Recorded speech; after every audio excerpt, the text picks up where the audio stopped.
Official visit season is underway, camp season is underway, and we're here to break it all down for you on the BWI Daily Recruiting Show. I'm Greg Pickel. Ryan Snyder, the expert recruiting analyst for BlueWhiteIllustrated.com, is back with us on this episode. As always, Ryan, it's Tuesday. That means you just had a busy weekend with camps and with watching what other players were doing across the country on official visits and so on and so forth. And obviously, there's a few more weekends like that to go. So a busy time for Penn State recruiting, as we've been long hinting at over the course of the last couple of months. It's here. And Ryan, I guess we'll start with the Whiteout camp. But first, let's just look back at the weekend overall before we dive into the nitty-gritty of that. Good weekend for Penn State, okay weekend for Penn State, maybe a little bit less than what was expected. I mean, where do you fall on how things went this weekend before we dive into some of the news of note coming out of it? Well, I mean, from an official visit perspective, a few guys have committed elsewhere. Luke Evans committed to Cincinnati. There's a few other developments. Zach Owens. I mean, we'll just talk about Zach. I mean, Zach went down to Clemson, was supposed to take an official visit to Penn State. Looks like that's not going to happen now. So all signs are pointing to Clemson there. So there's a couple other guys as well. Sorry there, T. Frank. I didn't know you had a graphic for him. I would have waited. Sorry, buddy. But we're going to talk about the camp for a minute. I mean, there was about 200, I think a little under 300 or so players for between the two camps, and the Whiteout camp's capped around 75 or so. The elite prospect camp for Sunday, I think was a little over 200. So I mean, good numbers wise, the one thing that's kind of standing out to me is it feels like a lot of players these days or more and more at least, are staying away from camps. Which isn't a good thing really for anybody. I think a lot of players are kind of taking it as like a slight if you're asked to come to camp. Now, don't get me wrong. I mean, the Whiteout camp was still, plenty of top prospects. There were 6 committed guys there.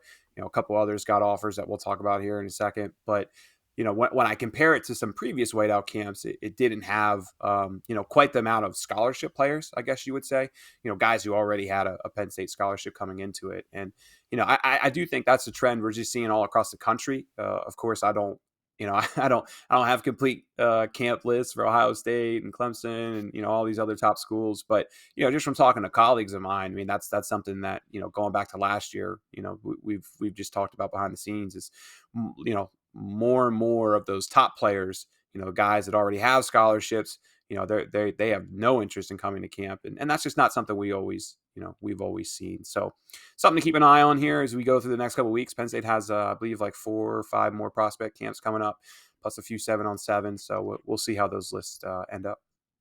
Yeah, what's interesting about it, Ryan, is that we're at a point now where you could make the argument that with Zoom and electronic communication enhancements and all that kind of stuff, that you can get more information to coaches now than ever before. And so I just wonder if some guys say, you know what, you can watch that tape of me in track and field. You can see my times, that I ran during spring practice, what have you. So, I just wonder if a lot of guys at this point are saying, look at what I've already done, and I'm not going to come show you what I can still do, which I think is a weird transition. And I just wonder how long that lasts and how many guys end up hurting themselves in the end. I mean, Ryan, how many players have we seen over the years come to a Penn State camp and leave with an offer, or at least the opportunity to earn one with good senior tape, because they tested off the charts? And if you don't come and do that, these guys aren't in that position. So it is an interesting development to watch. I know you and I had talked a little bit last week about the fact that it certainly seemed to be trending this way. And I don't know. We'll see if it's a one-off. We'll know more at the end of June. But certainly I think you have a good point that that's something to keep an eye on here as we move forward. Yeah, I mean, especially like when you just compare to, some of those mega Friday Night Lights kind of camps that you saw, we're talking 6-7 years ago. And of course, Right. those were like the Urban Meyer camps, down in Florida and even in Ohio State. And those camps have always been loaded. And obviously the top schools are still going to get top guys there. I don't want to, I also don't want to make it sound like this was a poor camp. It still was a good one. Right. But when I just look back to, what it was last year and some others, I mean, there was definitely substantially less scholarship guys. And that's what I'm not including, the Penn State committed guys in that. So Sure. we'll see. But there was still plenty to take out of it, of course, with Yazid Haynes and Jeray Hawkins. Let's just roll into them right now, I guess. I mean, Yazid came up, crushed it, man. Ran a 4.38, 4.39, 40. And that was like the first thing he ran that day. And really, as soon as he came out and blasted off that time, it was very clear that Penn State was going to have a strong eye on him all day, and they really did. He also had a 10-foot, 10-inch broad jump, which is just absolutely elite, insanely elite. I don't have all the testing times, of course, from Penn State's Whiteout camp, but I feel confident saying no one beat that, because that's very impressive. And of course, the broad jump measures explosion too, so it's a pretty important testing number for not Penn State, but just about everybody.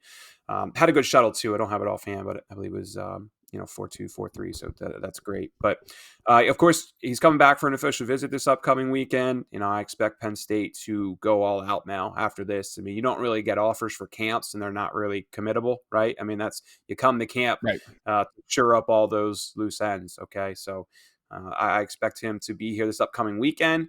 Whether he'll commit or not, we'll see. I mean, I think long term, right, it would make a lot of sense for him to end up at Penn State, but he does have a camp lined up for Georgia on June 14th. He said he's going to go to Tennessee as well, and then there's a Minnesota official visit. I believe it's June 17th. So let's see if he takes those visits. Only time will really tell there. But heck of a player here. I think that Penn State should be in a good position with. He was pretty strong during one-on-ones as well. A couple drop balls, I will say. That there were a couple balls that he absolutely should have had. But from a testing perspective, and then even off the field too, when I got to really talk to him, because I had one brief conversation with him before previously, but this was the first extended talk we had. Great kid as well. So. Definitely a name I think Penn State fans are going to be talking about a lot here in the next couple of weeks. It's an interesting time of year, Ryan, because we talked about it with Zach Owens, and we'll get back into that a little bit later. But, guys put official visits on the calendar, and we spend the month of May really trying to track who's going to go where and what's going to happen once those trips are made. And it's funny because as we see here, sometimes those visits are set and they never end up happening. You mentioned Tony Rojas canceling a Miami visit. We'll talk about that later as well. But, it's like we've been talking about, the list is fluid. There's no doubt about that. And Haynes is a guy we didn't have on it prior to this camp, and now he's coming right back for a quick official visit. So you would have to think that's good news for Penn State. We'll have to wait and see. But, yeah, in my mind, Ryan, I think that when you look at the tape that you had of him and when you just get the sense of what he's capable of. That's a good evaluation by Rutgers, where he was previously committed, and obviously he backed away from that pledge and got a whole bunch of more offers and interest, and that obviously put the Scarlet Knights pretty much out of the running. But yeah, whether he takes those SEC trips will be interesting, and that probably goes a long way to tell if he doesn't take those, and even if he leaves Penn State without committing, it probably makes you feel pretty good about where the Lions stand. So time will tell. He was one offer that came out of this camp. There was also a 2024 offer. There were a number of 2024 guys on hand, especially on Sunday, if I'm not mistaken. But Penn State offers just one at this point. Let's dive into that. Yeah, Jeray Hawkins from Wheeling, West Virginia. Only 5'8", 160. So he certainly needs to add some weight. But man, he's another kid who just absolutely flew, running in the 4.3s. Solid workout as well. Of course, with Stokes there and Yazid and Lamont Payne and some others. I'd be lying if I said I watched Hawkins as close as some of those other guys. But a few nice catches. I'm trying to put some video together for fans to be able to see that here at some point this week. But, West Virginia has already offered. And from my talk with him, West Virginia is certainly the school pushing hard, which obviously makes sense, right? He's a talented player in their home state. Right now we have him as a 3-star at On3. He's a 3-star in the On3 consensus, number 339. Overall, number 1 in West Virginia. But Pitt is also offered, and he mentioned a few other schools like Virginia Tech starting to step up interest. But just 5 offers for Dre right now. Old Dominion, Toledo are the other 2 schools, and I would expect Penn State to stay on him. Like I said, I mean, if you look at it, his size and stuff, he's comparable to what KJ Hamler was coming out of school, and he blazes. There's no doubt about that. I think he had a 10.4. 5-ish 100-meter time as well, so the track times stack up, and I would expect Penn State to certainly be trying to get him back on campus at some point this summer, or if not, definitely for games this season. Speed, speed, speed. It's the name of the game. It always has been. It always will be. And Penn State finds 2 guys who run very well to offer out of this most recent and actually first camps of the summer rather at Penn State. And there'll be a lot more of those here throughout the rest of June. Were you surprised that only 2 offers went out, or is that pretty much what you expected going into the weekend? I guess if you include the Sunday camp, maybe a little bit less. Just because of how many guys were there. But the Sunday camp was certainly down a bit, especially when you look at some skill positions. John Forster was there. He's a talented young running back from from New Jersey. When you looked at him physically, T-Frank was there with me. When you look at him physically, he certainly grabbed our attention. There's a few other guys too, but no offers came out of that camp. But yeah, I mean, I think it was about right for what the Whiteout camp was this year. I think if you compare it to some previous years, maybe you would have seen a couple more. But again, I thought that the overall talent for the Whiteout camp was a little bit down compared to last year. But there were still a lot of other talented guys too. I want to make sure we mention Liam Andrews, who's a really good 2024 offensive lineman who was in attendance. And boy, I mean, I think you can make the case he was the best offensive lineman there. And that includes, Javen, Alex Birchmeyer, and a bunch of others. I mean, confidence-wise, I mean, he just was dominant during one-on-ones. And, I honestly, so the defensive line group was solid, but not like elite guys. Caden Beatty's a pretty good player. He has a bunch of Division I offers, and then Levon Johnson too.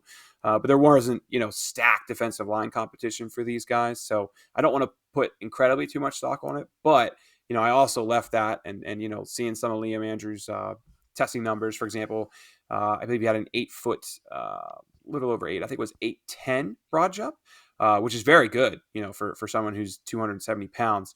That's a heck of a number there, and a few others.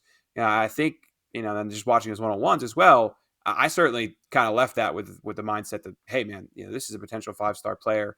Right now he's only 6'4", so I think from a height perspective, you'd like to see him grow a little bit more. But man, a heck of a player here. I would expect him to be Penn State's #1 interior prospect moving forward. And man, he did not do himself any harm this past weekend.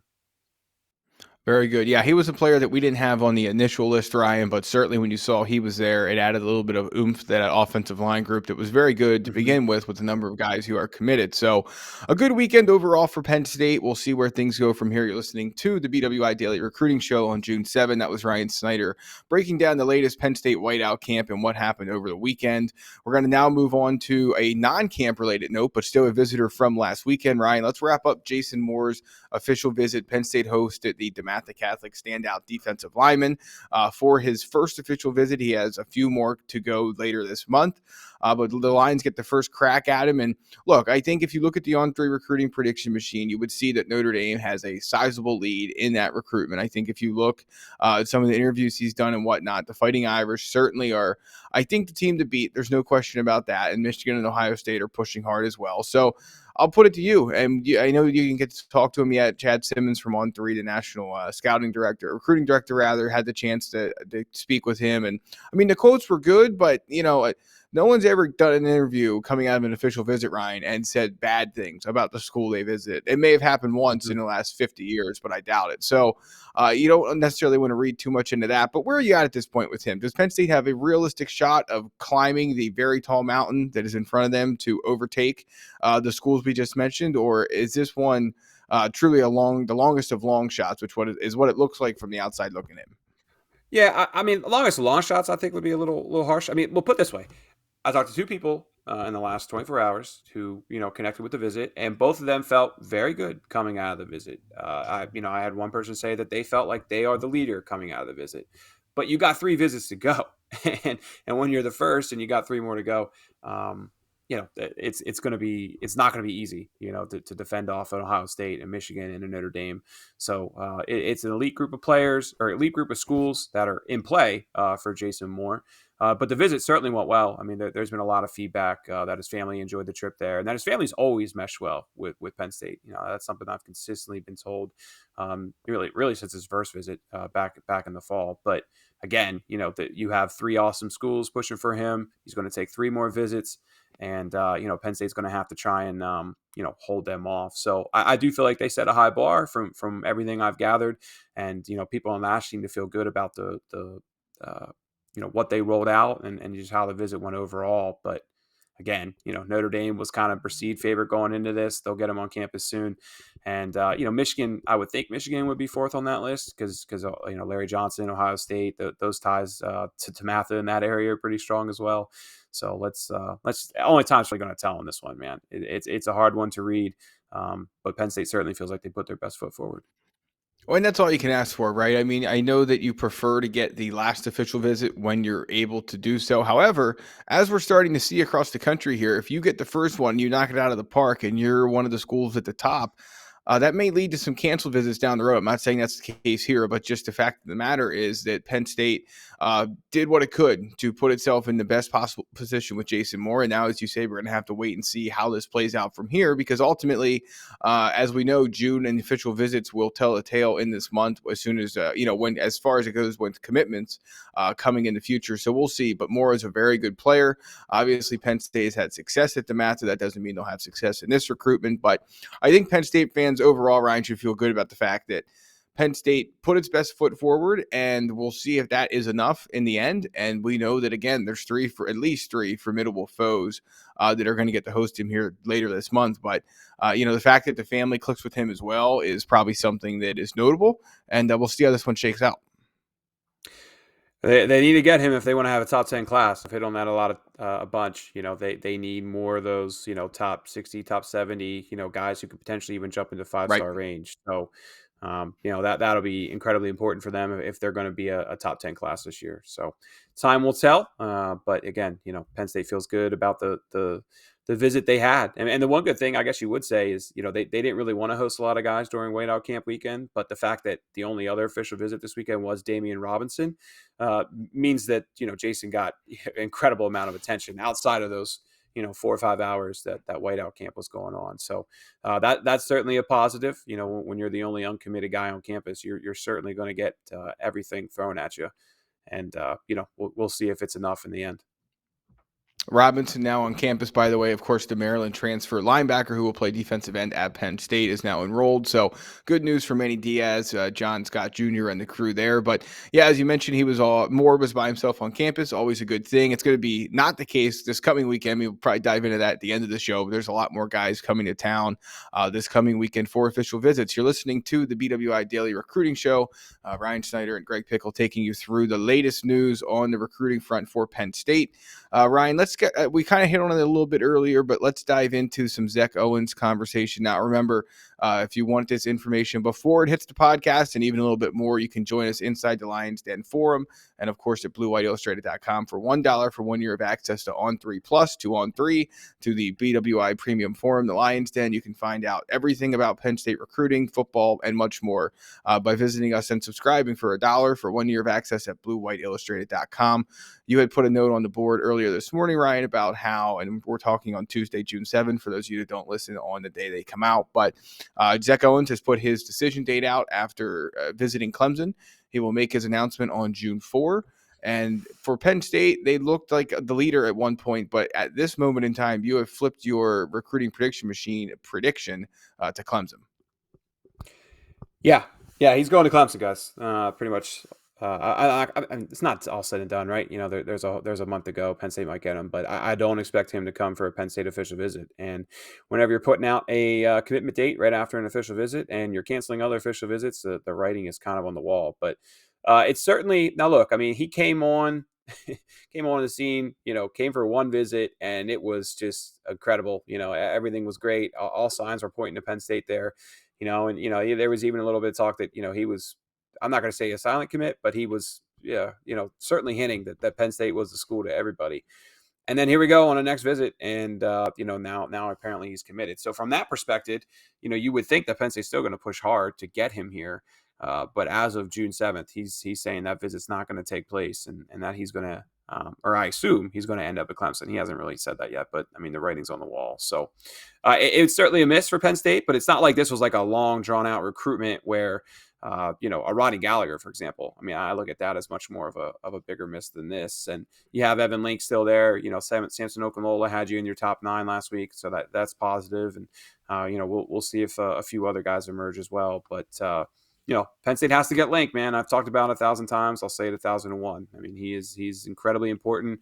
Pretty quiet guy right now, especially in the last couple months. But I am expecting him to be here for an official visit soon. Expecting Michigan to host him, and probably Stanford as well. And it probably will come down to those 3 schools. But at the same time, Evan's not really putting a ton of information out there. So that's just kind of my thoughts and information I've gathered from bits and pieces. But let's see what Evan has to say after his Penn State official visit. Hopefully, I can get him on the phone. It's been a tough couple of months for Penn State on the recruiting trail in some regards. I mean, you look at this and it looked like Owens was going to be a guy that Penn State was the leader in the clubhouse for. And now if they can't get him back to campus, that's not going to end up being the case. Obviously, Rodney Gallagher, you mentioned, picks West Virginia, even though Penn State seemed to be in the driver's seat of that recruitment for a long time. And so it feels a little bit like deja vu, Ryan. Like I feel like we go Yeah, through these I was going to stretches say with that. Penn State. Yeah. Yeah. Yep. Mm-hmm. Yeah. Go ahead. Yeah, I'm sorry to cut you off. I mean, we do this. This happens every year. Penn State gets off to a blazing hot start. You know, they do a great job recruiting young guys, right? So they always, I mean, they're pretty aggressive. They identify talent better than a lot of schools, and they get off to these awesome starts. You know, where they rack up a bunch of commitments, really, you know, pretty much a full year in advance. And then you know we get to some point. You know, it doesn't always have to be spring. There's other bits and pieces too. Sometimes late summer, whenever it may be, where you know you just the cards aren't falling your way, right? So I mean, I'm hesitant to really call this like a really negative period. I've seen way worse for Penn State over the years. Right. You know, there's still a ton of talented guys that are going to be here over the next 3 weeks, and you know, commitments are going to come out of that. So, but you know, just some top fives that aren't falling in Penn State's favor. Some guys making moves elsewhere, but you know, that's what happens when you have 12 committed players already. This class is halfway done. So you're going to miss out on Right. guys for one reason or another, and you know NIL too is a massive thing right now that you know other schools are pushing hard, and you know there's no details with that one either. You know it's so hard to figure out where NIL is coming into play and where's not. But Right. you got 12 Yeah, let me guys stop you committed. there a second. Go Yeah, ahead. go ahead. Finish up. No, Yeah. go ahead. I was just going to say the NIL thing I think is important to note because we get a lot of questions on the Lions Den forum about, well, how does this work? How are guys getting deals? Blah, blah, blah, blah, blah. Look, again, we've talked about it, but this is not really something that people are going to want to discuss in great detail publicly or privately. They just want to get it done, right? I mean, you make to your point, I mean, yeah, there will be details that come out and we be able to get bits and pieces here and there, but for the most part, especially because let's remember, you're not supposed to be able to use NIL as a enticement for getting a kid to commit to you, but it's Right. happening. But it's in the interest of everyone who's using it as a tool to do that, to not talk about it and to make sure that the players do not talk about it and their families do not talk about it. So I think that's important to note. We're working hard to try and get everyone the information they want on that, but more so than some other areas, it is much preferred by a lot of the people pulling the strings here that that stuff doesn't get out. So worth noting. But yeah, I mean, you're right. Whether it's not always in June, sometimes it's in March or whatever. Sometimes it's in August. But yeah, it seems like every year we get this panic point where Penn State fans worry that the sky is falling because this guy or that guy or some other guy is not Mhm. going to consider Penn State anymore or visit anymore or what have you. And it's just the way the process plays out. It happens every single year, and Penn State fans were pumped when they had that big run to build this class at this point. I mean, Got from to the take the NIL highs with the perspective, lows. Yeah, right? Well, from the NIL perspective, Greg, you want to put your salary out there? You want to tell everybody sure. what you're getting paid? Yeah, Yeah, and that's the other thing I don't. too. I mean, yeah, and that's right, and that's the other thing too. I mean, let's think about, and I'm not even going to try and pronounce his name, but the Nico, the quarterback who's going to Tennessee, I Right. believe. There's reports that he has what $1 million NIL deal or whatever it was, and More than that. I mean, so It's like supposed to be yeah, it eight was million much over more than 4 that. years. Right. Yeah. Right. Yeah. So, yeah, for some reason I wanted to say 8 figures. That'd be, well, maybe get there at one point in college football, but we're not there yet. But yeah, I mean, yeah, right. So number one, there's an incentive for the player and their family to not want that to be known. But then number two, for the locker room sense of it, now, even if that kid's not the $8 million quarterback NIL recruit that he's being, Which that he people is. think he is. He is. Right, right. But let's He just is. say, just for some reason, but let's just say he's not for the sake of the conversation. Sorry. He still Go ahead. walks into that locker room as the $8 million quarterback, whether it's true or Mhm. not. And that is a lot of pressure and hype and expectation to live up to. And you Mhm. would probably prefer that kind of stuff not be known. So it's very interesting. Obviously, it changes by the day, but yeah, there is great incentive to not get those details publicized for sure. Right.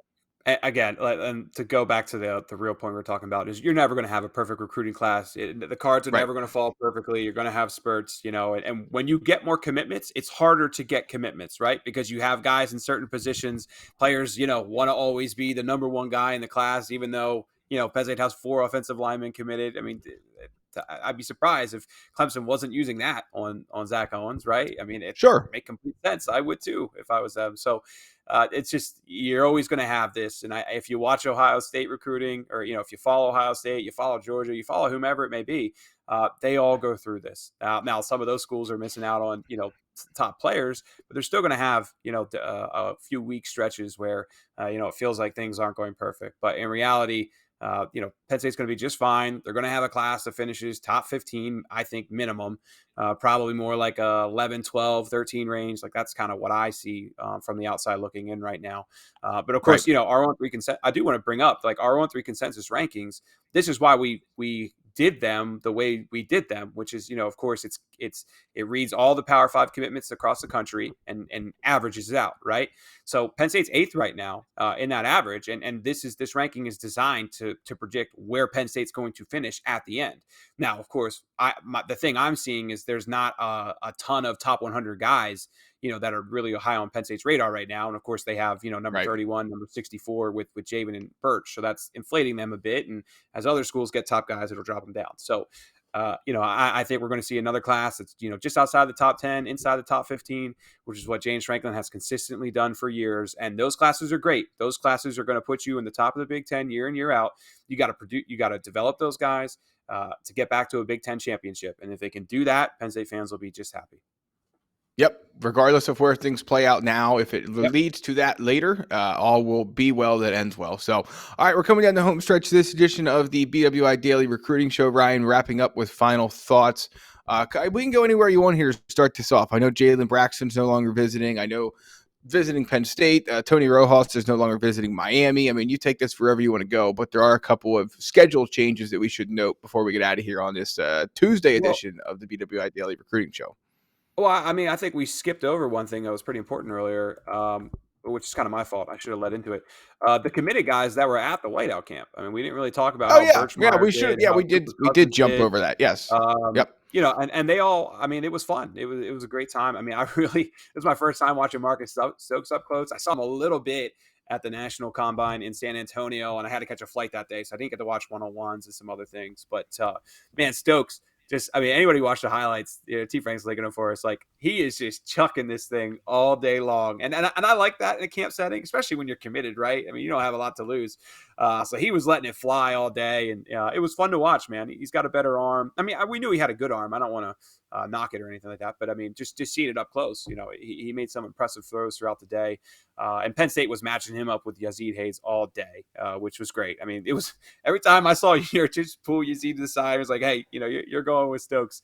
That's when it became pretty clear to me that they want to offer this guy because they want to see what he can do with who was the best quarterback there, without a doubt. Cooper Cousins also grabbed my attention. My gosh, he is getting huge. What is he at? 6'6" now? Pretty much right around 6'6", and he's playing center. Yep. And I think he's going to be a center, guys, which is kind of wild to me because he bends just so incredibly well. And he certainly looked at a natural at it. I thought he did great, and he was going up against LaVon Johnson most of the day, who I thought was probably the best defensive lineman there. He's a former 2022 guy who reclassified as 2023, and since reclassifying, he has a Maryland offer, has a Temple offer. More offers are going to come for LaVon. So I mean, there's a good 2-year age gap between those guys, and I thought he held his ground well against LaVon. But man, just seeing Cooper, I mean, he's getting huge. I'll be really curious to see how he develops here in the months and years ahead. Anthony Donko, man, let's talk about another guy who looks physically great. I was really impressed with the way he looks, and we saw him at Under Armour, so it's not like we haven't seen him much recently. Donko was mainly working out at guard. And, one thing I've consistently, or at least was told over the years, is that, Trout would really like to see him play tackle. So I was hoping to get him to see him a little bit at tackle, but he was working at guard, and that's where he plays in high school. So he's clearly most comfortable there. And man, I mean, he pulls well. There's a lot of things that'll work there. And if you have a 6'4", 305-pound guard, with room to grow still, it certainly would work out. So, I thought it was just good all around the board. I mean, everybody pretty much performed as expected. Lamont Payne, I was talking to some people about his testing numbers. He was top 20, I believe, in pretty much every category was the one stat, which, it's just consistency, right? Like he runs a 4.6 40, which is fine. I mean, I think people like oh, if you're not 4.4, you're not fast. Like Lamont's Right. plenty fast enough. Good testing numbers all across from the shuttle to the broad jump and everything else. Hmm. I just put up a video of him during 101s. I thought he was solid. Made a few nice plays, kept with his wideouts all the time. So Lamont was great. Javen looks great. I mean, Birch and Javen, they're both 5-star guys, right? So they should be great. Right. Birchmeyer has some great testing times. 8'4", 4-inch, 8'4" broad jump. I got tongue twisted there. It's talking too fast. And he had a shuttle. Dude, Birch had a shuttle of 4.6. I mean, I think it was a little under 4.6, which is really good at 280 pounds. So just a solid showing from these guys all day. I talked about Liam Andrews already. Great player there as well that Penn State's going to be pushing hard for. But yeah, I had fun watching the commits, man. I've gotten to know these guys for a while, and they certainly were among the best players there, and they were expected to perform well, and I thought they did as they were expected. So fun day, man. That was probably the highlight of my day. Just watching those guys out there and seeing how they've grown and matured over the last couple months. Yeah, no doubt about it. When you bring your committed guys to a camp like that, especially when there aren't as many scholarship guys as you would expect there, they should be ones that stand out, and they did. So check out that video, bluewhiteillustrated.com, youtube.com/bluewhiteillustrated. And then, yeah, I'm glad you went back to note that because I did skip over that in the rundown. But let's get back to the final point we were going to make and just cover these schedule changes quick Yeah. before we wrap up. Well, there's so many of them, I can't even think of them off the top of my head, to be honest with you, Greg. I'm just trying to Sure. track them all down. I mean, I guess what I will say is, what we're looking at this weekend is about a dozen guys, dozen official visitors. We're expecting Marcus Stokes to make it back up here. And I believe Ajani Shakir is going to be here, but I do need to double check on that because the majority of the committed guys are coming June 17th. And Ajani set that visit before he committed. So I wouldn't be shocked if they bumped him down. But I do expect Neo Avery to be back. Neo has not been very talkative since decommitting, but I've talked to a few people now. I believe he's going to be here this weekend. That visit is still a go. And of course, with a few of the defensive ends who have moved on. I mean, Neo is a massively important player. He has been for Penn State, but that the end board's kind of starting to look a little different than it did a month ago. So getting him back and making a good impression there will be really important.